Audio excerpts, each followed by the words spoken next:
You know that moment when you're trying to help with homework, but your brain is still in that afternoon work meeting?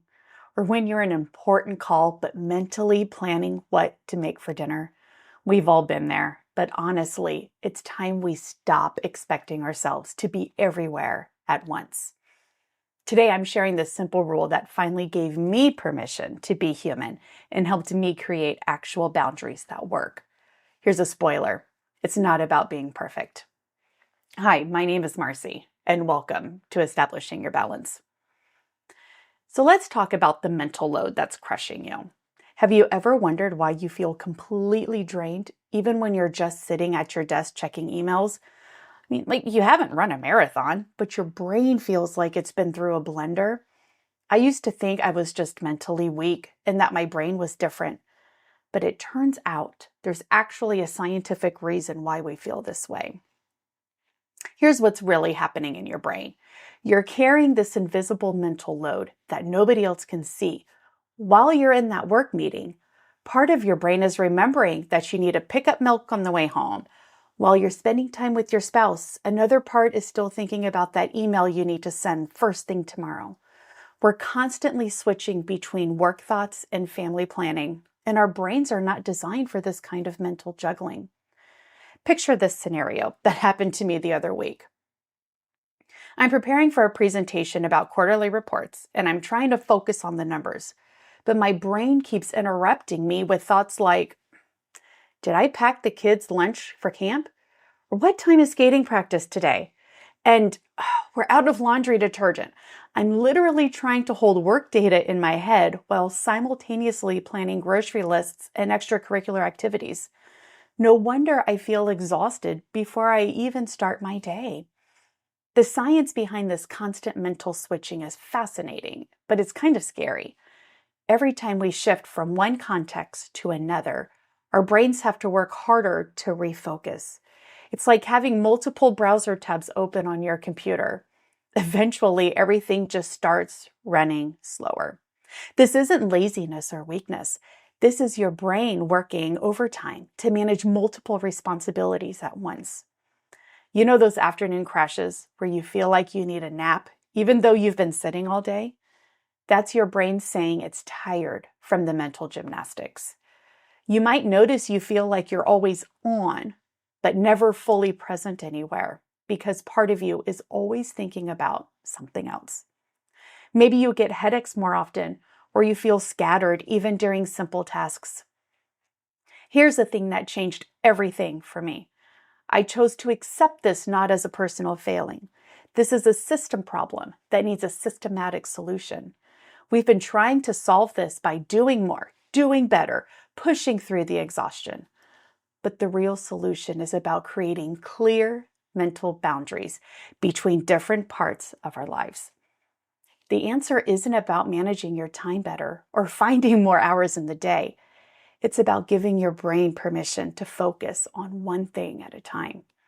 This is exactly where the 15-minute rule comes in, a simple boundary that protects your mental energy and helps you actually be present.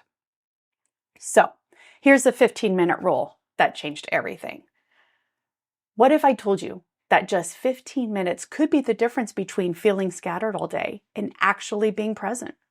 I know. You're probably thinking, I don't have 15 minutes to spare.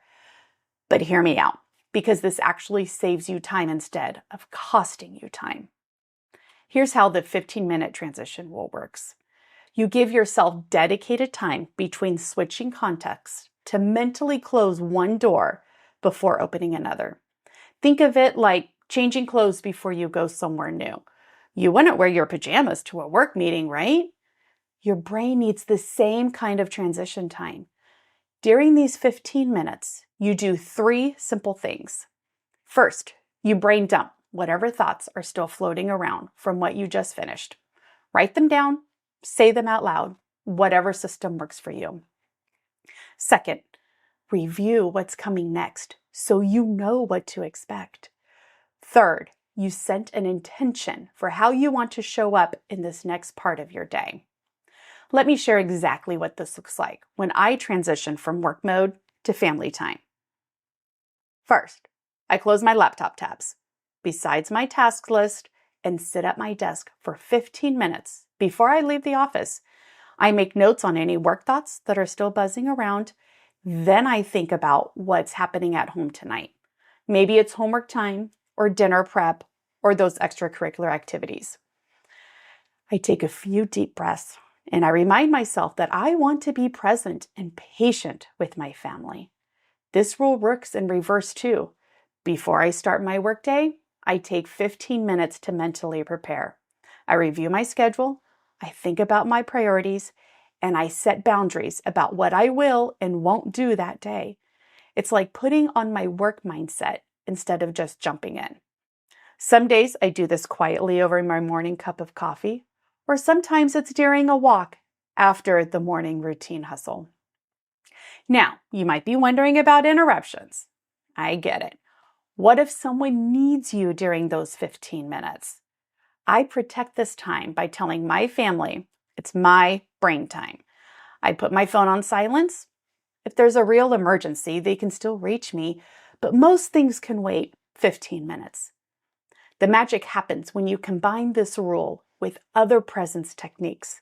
When you give your brain this buffer time, you show up more focused and engaged wherever you are. You're not thinking about work during family dinner or worrying about home stuff during that important meeting. This simple boundary creates the mental space you need to be fully engaged wherever you are. You stop feeling like you're always behind or always thinking about something else. Instead of constantly switching gears, you actually get to be present for what's happening right now. Being present is great, but we also need to make sure we're present for the right things at the right times. So think about quality over quantity. Are you spending hours with your family, but feeling like you're not really there? Guess what? They can sense it too. This hits close to home for so many of us. We think we're being good parents because we're physically present, but our kids know when we're mentally somewhere else. The truth is, there's a huge difference between being available and being engaged. Here's something that might sting just a little bit, but stick with me. Your kids would rather have 20 minutes of your full attention than 2 hours of being physically present, but mentally elsewhere. Children are incredibly good at reading our energy. They know when we're scrolling our phones while they're talking, or when we're thinking about work during dinner. They feel ignored even when we're right there with them. So how do we create these meaningful moments? Start with your phone placement. I place my phone screen side down when engaging during family time. Make eye contact when your child is talking to you. Use active listening. Repeat back what they said to show you heard them. These small changes make a huge difference in how connected your child feels. I also use the same techniques when spending quality time with my husband. Your calendar isn't just for work meetings and doctor appointments. Schedule family time blocks and protect them like you would that important corporate meeting. I block out time for bedtime stories, upcoming theater movie releases, weekend activities, and even just talking for 5 minutes with my child after school. When these moments are scheduled, they're less likely to get pushed aside by other demands. There's a difference between reactive parenting and intentional family time. Reactive parenting is responding to whatever comes up, breaking up the fights, answering questions, solving problems, finding the snacks. Intentional family time is planned, focused activities where you're fully present with your family. Maybe it's cooking together, playing a game, or having a special one-on-one chat before bed. I know the working parent guilt is real. I go through it too. We feel like we should be spending more time with our kids. But here's a mindset shift that changed everything for me. Success isn't about quantity. It's about the quality of your connection. Your child will remember the times you were fully present much more than the times you were just in the same room. This approach actually reduces stress for everyone. When your kids get your full attention during designated times, they feel more secure. They stop competing for your attention because they know they'll get it. You will feel more satisfied because you're actually connecting instead of just going through the motions. The amazing thing is that this mindset shift creates more satisfaction for both you and your child while requiring less total time commitment. Quality presence beats distracted availability every single time. Your kids just want to feel seen and heard by you. Creating these quality moments requires protecting your personal time and your energy first. It's true, you have to put your mask on first. So start protecting your personal time without the guilt. What if taking time for yourself wasn't selfish, but actually essential for being the parent, partner, and professional you want to be? I know this sounds crazy because we've been taught that good parents sacrifice everything for their families. But here's the truth that nobody talks about.